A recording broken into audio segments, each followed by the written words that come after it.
இல்ல, நாங்க அது குறித்த கருத்துக்களை சட்டமன்றத்திலே பதிவு செய்திருக்கிறோம். எந்த சட்டமாக இருந்தாலும் மக்கள் ஏற்க வேண்டும், மக்களுக்கு பாதிப்பில்லாத வகையில் அந்த சட்டங்கள் கொண்டு வரப்பட வேண்டும் என்பதுதான் எங்களுடைய நோக்கம். இதே அரசு 8 மணி நேர வேலை சட்டத்தை 12 மணி நேரமாக மாற்றி அமைத்த போது சட்டமன்றத்திலேயே எதிர்ப்பு தெரிவித்து வெளிநடப்பு செய்து, கூட்டணியில் இருந்தாலும் வெளிநடப்பு செய்து அந்த சட்டத்தை நாங்கள் பின்வாங்க வைத்தோம். இதே அரசுதான் அந்த சட்டத்தை பின்வாங்கினாங்க. அதுபோல இதில் சூழலியலாளர்கள், சுற்றுச்சூழல் ஆர்வலர்கள் எல்லோரும் சூழலியல் அமைப்புகள்லாம் மாற்று கருத்துக்களை சொல்லி இருக்கிறார்கள். அதை உள்வாங்கி முதலமைச்சர் அவருடைய கவனத்துக்கு நாங்கள் கொண்டு செல்வோம். இந்த பிரச்சனையை கொண்டு சென்று மக்களுக்கு பாதிப்பில்லாத வகையில் சட்டங்களை கொண்டு வருவதற்கு நாங்கள் முயற்சி செய்வோம்.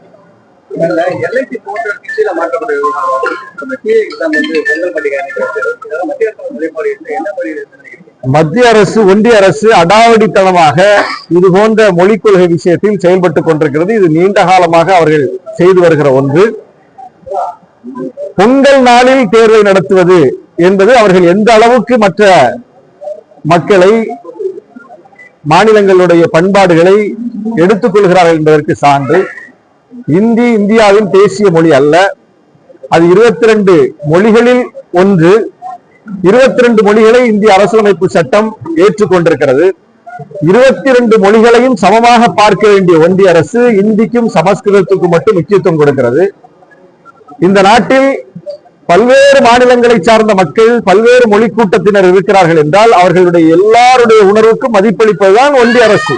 எல்லாருக்கும் சமமாக இருக்கக்கூடிய ஒரு ஒன்றிய அரசு இப்படி ஒரு மொழியை தூக்கி பிடிப்பதும், அந்த மொழியின் அடிப்படையில் தேர்வுகளை நடத்துவது, வேலை வாய்ப்புகளை உருவாக்குவது என்பது பிற மொழி மக்களுக்கு செய்யக்கூடிய ஒரு மிகப்பெரிய துரோகம், அது வஞ்சகம். அது தமிழ்நாட்டில் 7 கோடிக்கு மேல் தமிழ் பேசக்கூடிய தமிழர்களான மக்கள் இருக்கிறோம். நாமும் இந்திய மக்கள் தான். ஒன்றிய அரசு நமக்குமான அரசு தான். நாமும் வரி கொடுக்கிறோம்.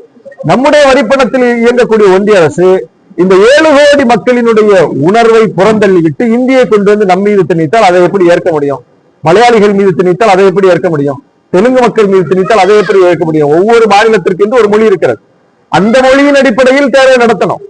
அந்த மொழியின் அடிப்படையில் அந்த பண்பாட்டுக்கு மதிப்பு கொடுத்து அதை செய்யணும். ஆனால் அந்த பண்பாடுகளுக்கு மதிப்பில்லை, அந்த மொழிக்கு உரிய முக்கியத்துவம் இல்லை. நம்ம முக்கியத்துவமே கேட்கல, நம்ம முன்னுரிமையே கேட்கல, சம உரிமை கேட்கிறோம். எந்த மொழிக்கும் முன்னுரிமை கொடுக்காதீங்க, சம உரிமை கொடுங்க.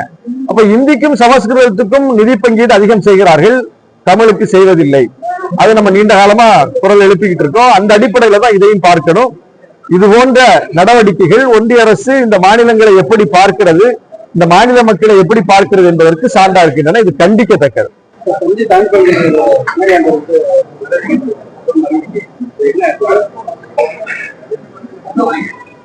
துணைவேந்தர்கள் நியமனங்களை மாநில அரசுதான் செய்ய வேண்டும். குறிப்பாக அந்த அதிகாரம் மக்களால் தேர்ந்தெடுக்கப்பட்டிருக்கிற முதலமைச்சருக்குத்தான் இருக்க வேண்டும் என்று சட்டமன்றத்தில் நான் தான் பேசினேன். விடுதலை சிறுத்தைகள் கட்சியின் சார்பில் அந்த குரலை வலிமையாக சட்டமன்றத்தில் எழுப்பியதே நாங்கள் தான்.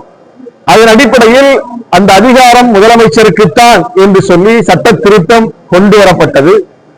நம்முடைய சட்டமன்றத்திலேயே அது நிறைவேற்றப்பட்டது. அதன் பிறகும் கூட அது நடைமுறைக்கு வராமல் மீண்டும் மீண்டும் ஆளுநரே துணைவேந்தர்களை நியமிப்பார், துணைவேந்தர்களை நீக்குவார், அவருடைய விருப்பம் போல செயல்படுவார். இப்ப சேலம் பல்கலைக்கழகத்துல, பெரியார் பல்கலைக்கழகத்துல அந்த துணைவேந்தர்கள் மீது, அங்க இருக்கக்கூடிய பதிவாளர் மீது எல்லாம் ஏராளமான குற்றச்சாட்டுகள் இருக்கிறது, வழக்குகள் இருக்கிறது, முறைகேடு குற்றச்சாட்டு இருக்கிறது.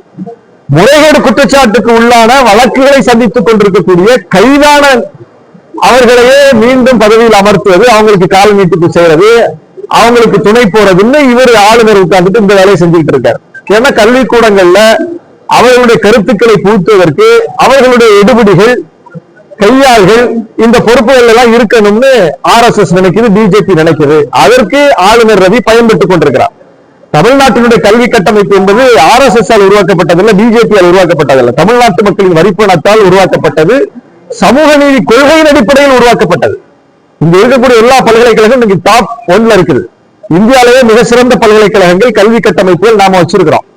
அந்த தரத்தை நாம பெற்றிருக்கிறோம். தர மதிப்பீட்டில் முன்னணியில் இருக்கிறோம்னா சமூக நீதி கொள்கையின் அடிப்படையில் அந்த கல்வி நிறுவனங்கள் இயங்குவதன் அடிப்படையில தான். ஏன் இவங்களால அதை மற்ற மாநிலங்களை சாத்தியப்படுத்த முடியல? ஏன்னா இவங்க கொள்கைக்கு அந்த கல்வி எல்லாருக்கும் போய் சேராது. நம்ம தான் கல்வி எல்லாரும் கொண்டு போய் சேர்க்கிறோம். நம்முடைய கல்வி கட்டமைப்பு தான் எல்லா மக்களுக்குமான கல்வி கட்டமைப்பா இருக்கு. அதற்குள் புகுந்து இப்படிப்பட்ட சேட்டைகளை செய்து கொண்டிருக்கிறார்கள். ஆளுநர் யாரையும் தூக்குவதற்கு அதிகாரம் படைத்தவர் அல்ல, யாரையும் நியமிப்பதற்கும் அதிகாரம் படைத்தவர் அல்ல. அவரே ஒரு நியமிக்கப்பட்டவர் தான்.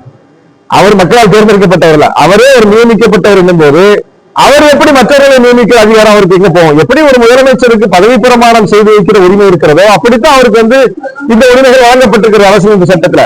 அதனால நானே முதலமைச்சரா செயல்படுவேன்னு அவர் சொல்ல முடியுமா? நான் தான் முதலமைச்சருக்கு பதவி பிரமாணம் செய்து வச்சேன், நானே முதலமைச்சர் போல செய்வேன் அவர் சொன்னால் அது எப்படி அபத்தமோ அப்படித்தான் துணைவேந்தர்கள் நியமனத்திலும் அவர் எல்லை மீறி செயல்படுகிறார். துணைவேந்தர்கள் மீதான நடவடிக்கையிலும் அவர் அத்துமீறல் செய்கிறார். இது கண்டிக்கத்தக்கது.